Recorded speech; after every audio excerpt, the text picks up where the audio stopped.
Ноев ковчег наконец-то был обнаружен на горе Арарат в Турции, и это не очередная шутка из ТикТока. Все дело в том, что в 1957 году в турецкой газете опубликовали этот снимок, на котором виден объект, напоминающий гигантский корабль. А в 90-х годах, во время экспедиции ученых к месту этого снимка на гору Арарат, действительно была найдена вот эта конструкция, напоминающая по форме гигантский корабль на высоте 4400 метров. Самое удивительное, что ученые начали находить большое количество кусков окаменевшего дерева, которое долгое время находилось в морской воде. Но как морская вода могла оказаться на высоте 4 километров?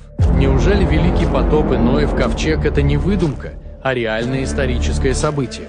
Но больше всего ученых удивили вот эти гигантские камни, найденные на горе Арарат. Это так называемые якорные камни, которые использовались как якоря на древних кораблях.